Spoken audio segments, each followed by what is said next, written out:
თვალჭრელიზის ქუჩის მაცხოვრებლების ნაწილი ამ დრომდე ადგილზე რჩება. ისინი კრედიტორების შეთავაზებას არ დათანხმდნენ და საცხოვრებელი ფართების გამოყოფას ითხოვენ. აღნიშნული შენობების დემონტაჟი უნდა დაიწყოს დღეს. ადგილზე იმყოფებიან სამართალდამცავების. პოლიციამ გუშინ ადმინისტრაციული წესით 17 პირი დააკავა.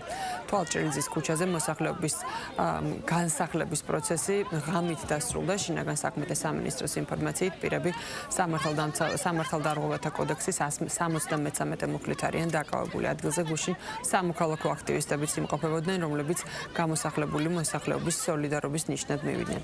ღამის განმავლობაში აქტივისტებსა და პოლიციას შორის რამდენჯერმე მოხდა სიტყვიერი დაპირისპირებაც.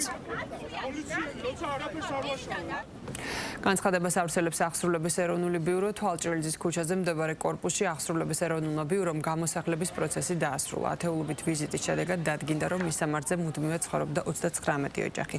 მათგან დევნილისა და სოციალურად დაუცველი სტატუსის მქონე პირებმა თბილისის მერიისა და ოკუპირებულ ტერიტორიებიდან დევნილითა შრომის ჯანმრთელობის და სოციალური დაცვის სამინისტროსგან მიიღეს დახმარების შეთავაზებები.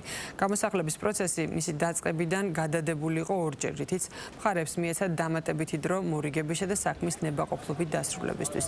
სწორედ ამ კომუნიკაციის შედეგად კრედიტორმა მისამართზე უკანონოდ ცხოვრებ პირებს შესთავაზა ერთჯერადი კომპენსაცია ან ბინის ქირით უზრუნველყოფა, რასაც მობინადრეთა ნაწილი დღეს დათანხმდა. აღსრულების ეროვნული ბიუროს ინიციატივით მუშაობის პროცესში მიმდინარეობდა მაცხოვრებელთა ფსიქოემოციური მხარდაჭერა და პროცესისთვის მომზადება.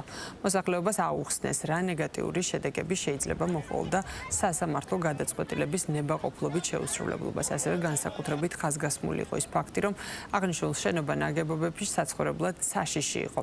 მორყეული იყო მზიდი კედლები, რასაც კიდევ უფრო საშიშს ხდიდა იქ მიმდინარე თვითნებური სარემონტო სამუშაოებით. საქმეში დევს სამხარაულის ექსპერტიზის დასკვნაც, რომელიც შენობა ნაგებობების უკიდურესად მძიმე მდგომარეობას ადასტურებს. ვკითხულობთ აღსრულების ეროვნული ბიუროს განცხადებაში.